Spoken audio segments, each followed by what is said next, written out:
चलिए आज हम करते हैं क्लास 9th मैथ्स का चैप्टर लाइंस एंड एंगल्स का एग्जाम्पल नंबर 5।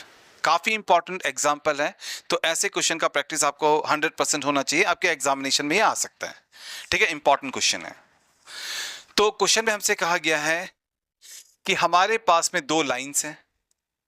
तो यहां पर हमारे पास में दो लाइंस है, देखिए एक है पी क्यू और दूसरा है आर एस। तो हमारे पास में दो लाइंस है P Q and R S, and इनका एक ट्रांसवर्सल है। तो ये हमारे पास में ट्रांसवर्सल यहां पर हमारे पास में है। ठीक है, ये ट्रांसवर्सल है।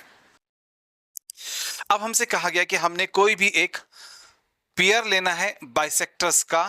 ठीक है ना, तो हमने बाइसेक्टर्स का पेयर लेना है, कॉरस्पॉन्डिंग एंगल्स के बाइसेक्टर्स का हमने पेयर लेना है और वो पैरेलल होंगे, ये हमसे कहा गया है।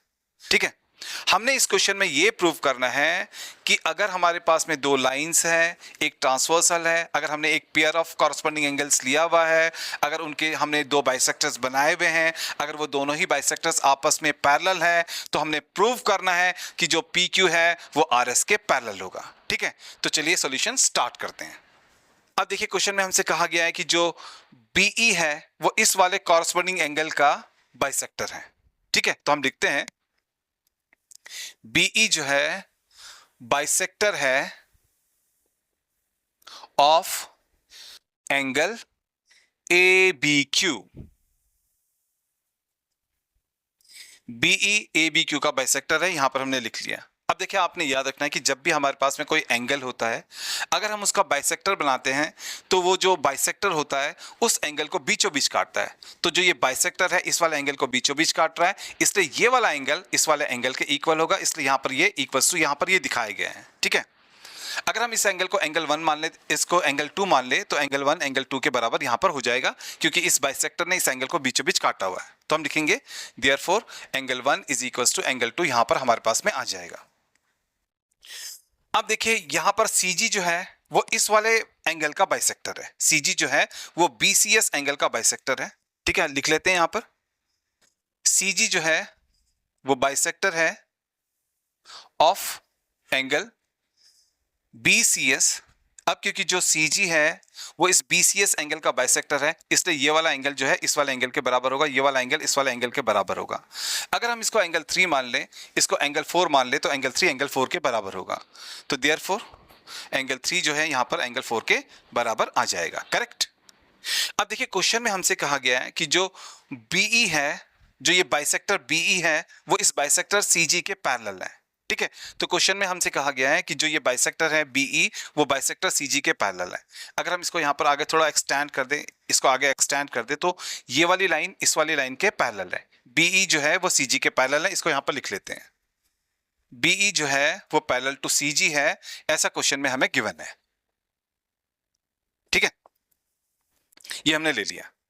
BE जो है वो CG के पैरेलल है, BE जो है वो CG के पैरेलल है।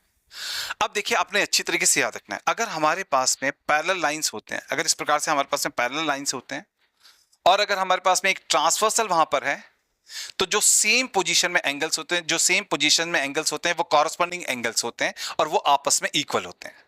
अब देखिए ये हमारे पास में एक पेयर है पैरेलल लाइंस का, यहां पर ये ट्रांसवर्सल है, ये पैरेलल लाइंस है, यहाँ पर ये ट्रांसवर्सल है, तो सेम पोजीशन में ऊपर जैसे यहाँ पर ये एंगल है, सेम पोजीशन में यहाँ पर ये एंगल है, तो ये दोनों ही आपस में इक्वल होंगे क्योंकि ये कॉरस्पॉन्डिंग एंगल्स होते हैं। तो हम लिखेंगे क्योंकि ये इसके पैरेलल है, इसलिए ये वाला एंगल और ये वाला एंगल आपस में इक्वल होगा, यानी कि एंगल 1 एंगल 3 के इक्वल होगा। एंगल 1 यहाँ पर एंगल 3 के इक्वल होगा। अब देखिए हमने यहाँ पर ये ले आए कि एंगल 1 जो है वो एंगल 3 के इक्वल है। अब आपने क्या करना है, अब आपने लिखना है कि एंगल 1 अगर एंगल 3 के इक्वल है तो ट्वाइस ऑफ एंगल 1 भी ट्वाइस ऑफ एंगल 3 के इक्वल होगा। ठीक है, आपने क्या लिखना है कि अगर एंगल 1 एंगल 3 के इक्वल है तो ट्वाइस ऑफ एंगल 1, ठीक है, twice of angle 1 twice of angle 3 के इक्वल होगा। अब क्या करते हैं कि यहां पर हमने लिखा है ट्वाइस ऑफ एंगल 1, तो हम इसको लिखेंगे एंगल 1 प्लस एंगल 1, क्योंकि हमें पता है ट्वाइस ऑफ एंगल 1 होता है एंगल 1 प्लस एंगल 1। ऐसे जो ट्वाइस ऑफ एंगल 3 होता है वो होता है एंगल 3 प्लस एंगल 3। ठीक है, यहां पर हमने लिख लिया।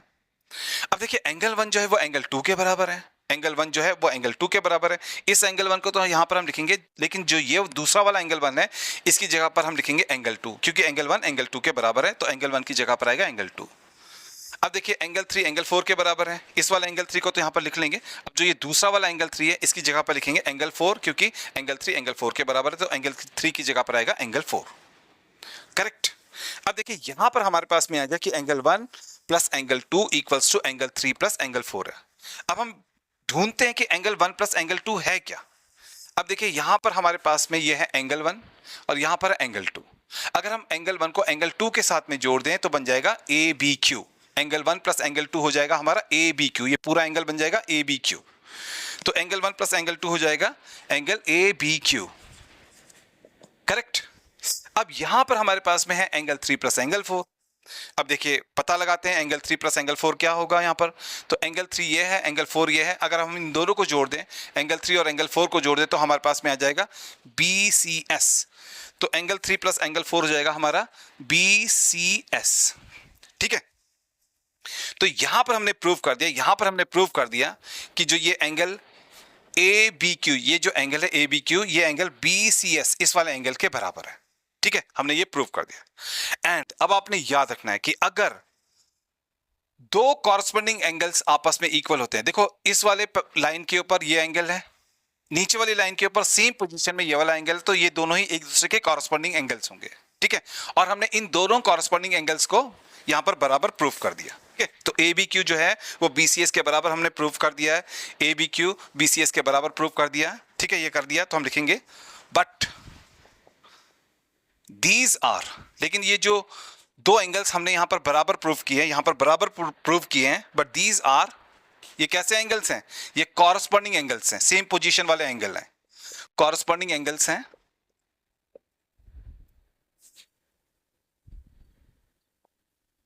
इसलिए, और जब भी कॉरस्पॉन्डिंग एंगल्स बराबर होते हैं तो लाइनें पैरेलल होती हैं, इसलिए PQ जो है वो RS के पैरेलल होगा, इसलिए PQ जो है वो पैरेलल टू RS होगा। ठीक है।